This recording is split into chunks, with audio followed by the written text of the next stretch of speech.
आता आपल्याला एक दिवस संकल्प करायची.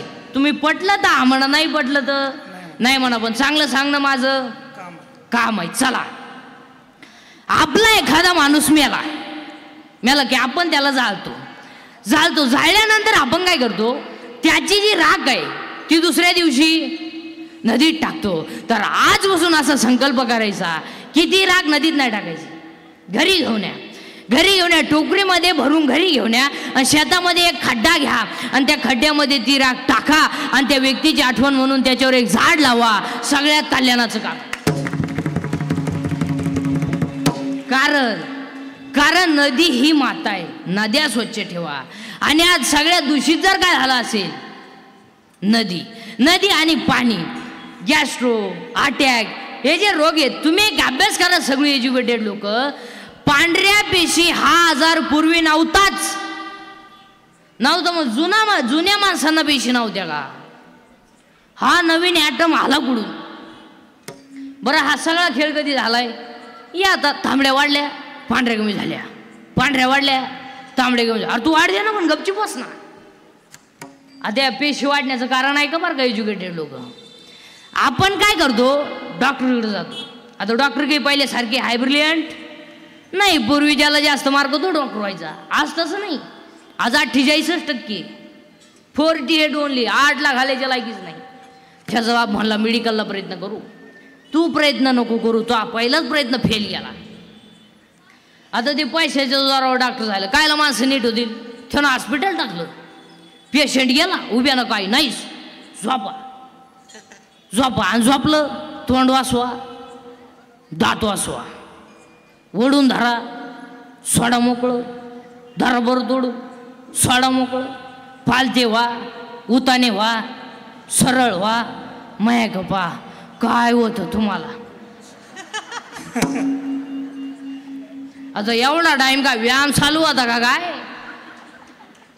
लगेच कागद आणि पेन, सकाळी 3 घ्या, संध्याकाळी 3 घ्या, परवा दिवशी परत आले, झोपा. अरे आता या पेशी वाढण्याचं कारण आहे का? पेशी वाढण्याचं कारण आहे का? 1 व्यायाम नाही. 2 80% जनता मसालेयुक्त पदार्थ खाते आणि मसाल्याचे फक्त दोघांनाच सूत्र करतात, त्या आचार्याला आणि किराणा दुकानदाराला. तिसऱ्याला यादीच वाचता येत नाही. नावच ऐकलं बरं, लोकांना नावं सापडा द्या दोकुडं काही समजत नाही. आणि मसालेयुक्त पदार्थांमुळं माणसांना प्रॉब्लेम आले, व्यायाम राहिला नाही आणि माणसं चांगल्या माणसात बसत नसल्यामुळं व्यसनाचं प्रमाण वाढलं, परिणामी पेशी वाढल्या. आता डॉक्टर कोणी असेल तर नीट ऐका. Attack is not a disease. Attack is not a disease. Attack हा रोग नाही. बावळाटपणा डोक्यातून काढून टाका. It is a psychological tension. Attack काय येतो? अटॅक हा रोग नाही. असं जर डॉक्टरला का आला, त्याच्यात उशाला गोळ्या होत्या. अटॅक हा जळकाट माणसांना येतो. जळकाट दुसऱ्याच्या दारा पुढं नवीन वा पाहिली,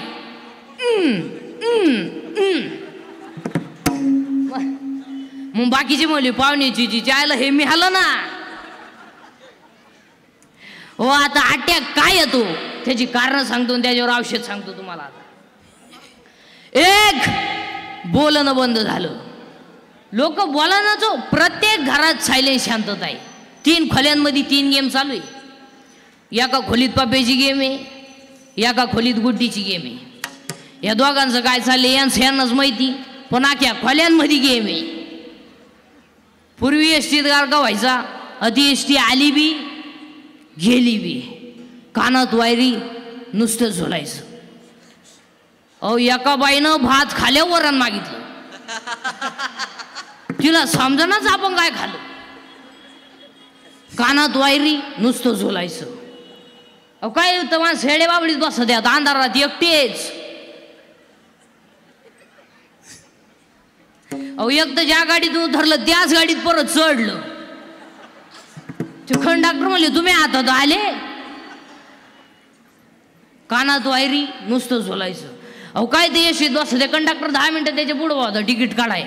थोडी तिकीटच काढीन, हालतच होता. त्याला कानफटीतच ठेवून दिली. सावध झालं.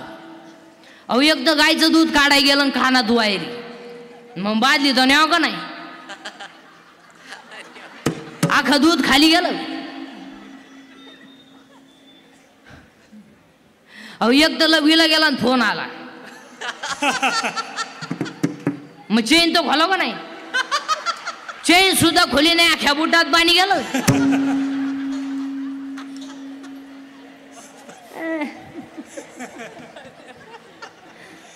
बस बस खोकलू नका, तुम्ही हसा, आम्ही येतो चहा घेऊन. बस हो. महिला मंडळ, झोळीमध्ये पोरग रडतंय, झोळीमध्ये पोरग रडतंय, त्याची झोप झाली म्हणजे त्याला भूक लागली. आईनं ते झोळीतून खाली काढलं आणि फरशी ठेवलं आणि दूध तापवाय गेली. गॅस पेटवला, दूधही तापवलं, ताटातही काढलं, थंडही केलं, बाटलीतही भरवलं, बुचही बसवलं. आता ते कोणाला द्यायचंय? पोराला. पोरा जवळ आली, खाली हात केला आणि वर फोन आला. आता दूध पोराची हात देऊन बोलाय का रोग झाला का? वर गप्पा आणि ती खाली कुत्रीचं पिलं नाखं दूध पिऊन गेलं.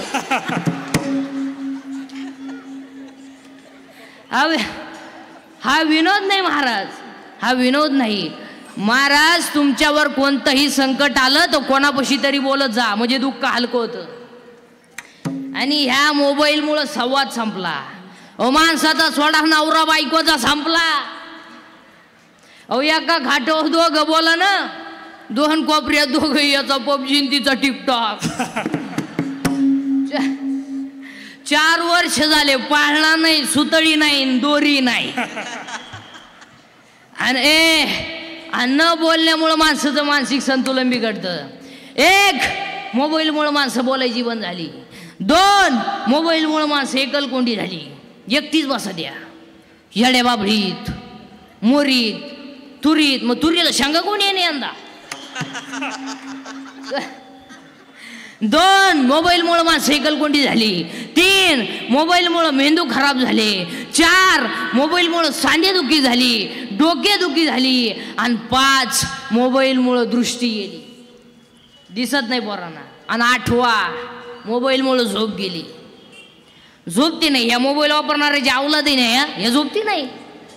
निम्या रात्री एकानं गोदडी फाडली, टार टार गोदडी फाडली. त्याचा बाप म्हणला, काल्यानं खाट मोडली ना आज गोदडी फाडली, याला झालं काय? ते ज्या म्हणजे सावध व्हा, नाही तर उद्या तुम्हाला फाडीन.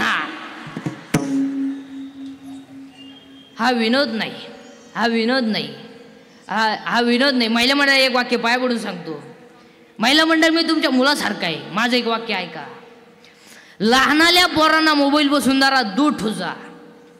आपल्याला वाटतं एकुलतं एक आहे, पण ते राहिलं पाहिजे ना.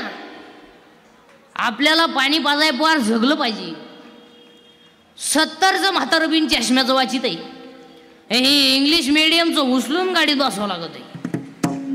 2 ड्रायव्हर दिसत त्याला एका गाडीत. ठेवून तर एका गाडीत 2-2 काका कश काय? पण त्याचे आहे म्हणले आपल्या घरात तर एकही काका नाही. हा विनोद नाही, हा विनोद नाही. आणि ह्या गोष्टी मोबाईलमुळे झाल्या आणि त्याच्यामुळे अटॅक येतो. आता अटॅक घेऊ नये याच्यावर औषध सांगतो. 1 काल काय झालं आठवू नका. काय चिंता करी, कॉलेजला असताना पोरीन तुला धोका दिला, देऊ दे तुला की ऍक्टेल दिला का? अरे अशी ती घमेले तू चौथा येड्या. पोरीसाठी मरतो का दरिद्रे भंगरी? अर्शीर सलामत तो पगडी बचास. पोरीसाठी मरतो का? काल काय झालं आठवू नका. उद्या काय होईल याचा विचार करू नका. आज वाईट वागू नका, अटॅक येणार नाही. अटॅकला दुसरं औषध, भांडणातून माघार घ्या, माघार घ्या. जे त्याच्यात जे आता दंगली करायची आणि मारामारी करायची आणि बोक्सी करायची दिवस आता राहिले नाही. कायदा कडक झालाय. महाराष्ट्रातलं पोलीस खातं या 10 वर्षात नंबर 1चं काम करतंय. नंबर 1 पंप लुटणारे बिटणारे तर पिसवले त्यांनी पेट्रोलिंगला. आणि रात्रीचं पेट्रोलिंग झाल्यामुळं 70% जनता आकडी. पोलीस स्टेशनचं काम कडक झालं, आता पहिले दिवस राहिले नाही. बरं त्या बिचाऱ्या पोलिसांनी तरी काय काय करावं? पोरगी पळून गेली, बरं आपली गेली ना, चालला ती जाऊ पोलीस स्टेशनला. त्या पोलिसांनी त्याला आत घेतलं पाहिजे. इकडे पोरगी गेली का तुझी? आतल्या खोलीत चाल. एक दांडकत राहत हातात. एक 2-4 लावणी हाणल्या पाहिजे नुसत्याच्या. तुका जापाला बसला होता का पोरगी पळून गेले मला सांगायला? पोर सापडत नाही तर तुला सोडित नाही बस आत. काय आहे बापंग. आता सध्या पेपरला एक बातमी असते बघा, पेपरला एक बातमी असते, अल्पवयीन मुलीला फुस लावली, अल्पवयीन मुलीला फुस लावली, अल्पवयीन मुलीला फुस लावली. आता छापणार हे पहा किती हुशारी. 15 वर्षाची टोनगी ती आणि तिला काय म्हणत्या अल्पवयीन. तिला समजत नाही का? आणि याच्यात तुम्ही सगळे शिक्षा कोणाला देत्या? पोराला आरोप कोणा ठेवता? पोरं पोरी जोश नाही का? 15 वर्षाची टोनगी आली ती, तिला समजत नाही का? हां का हे पोरगा आपल्याला फसवत आहे, त्याने दिलेला मोबाईल तुला गोड लागला, त्याने दिलेलं रिचार्ज मारलेलं गोड लागलं, त्याच्या गाडीवर तोंड बांधून बोंबलं थिंडनी परत भुकाची, तुला लाज नाही वाटत? हा विनोद नाही महाराज, हा विनोद नाही. आणि या सगळ्या गोष्टीला पोरीची आहे जबाबदारी. सगळ्या पोरीचे सगळे चाळे तिच्या आईला माहिती असतात, खोटं बोलायचं नाही. कोणती बाई कीर्तनात बसली तुही पोरगी प्रेमात पडली तुला माहित नाही? माहित नाही? बोटवर कर बरं, सत्कार करतो तो. बरं जाऊ द्या, आजचं पाकिट येतो कर बोटवर. समजत नाही का? हा विनोद नाही महाराज, हा विनोद नाही. आपल्या मुलीच्या केसाची स्टाईल बघा, आपल्या मुलीचा मोबाईल चेक करा, त्यात 1000 रुपये बॅलन्स आलाय, आपल्या मुलीचा एसटीचा पास पहा, 8 दिवस झाले पंच नाही, आपल्या मुलीच्या पर्समध्ये 2-2 हजाराच्या नोटा आहे, आपल्या मुलीचं राहणीमान बदललंय, आपल्या मुलीचं बोलणं बदललंय. हे तिच्या आईला समजत नाही. आयुष्यभर विचार करण्याचा मुद्दा आहे. बरं पोरी इतक्या बिंडो झाले तू या 2-4 वर्षात, चांगल्या पोरांनो प्रेमच करी ना, एकदम भंगरी पोराव प्रेम. त्याच्या बागलात गोचिड्या, 1 साइड भांग, अंडरपॅन्टला वा, आणि ही त्यालाच म्हणते तूच माझी जान आहे. थोबड फोडून टाकलं.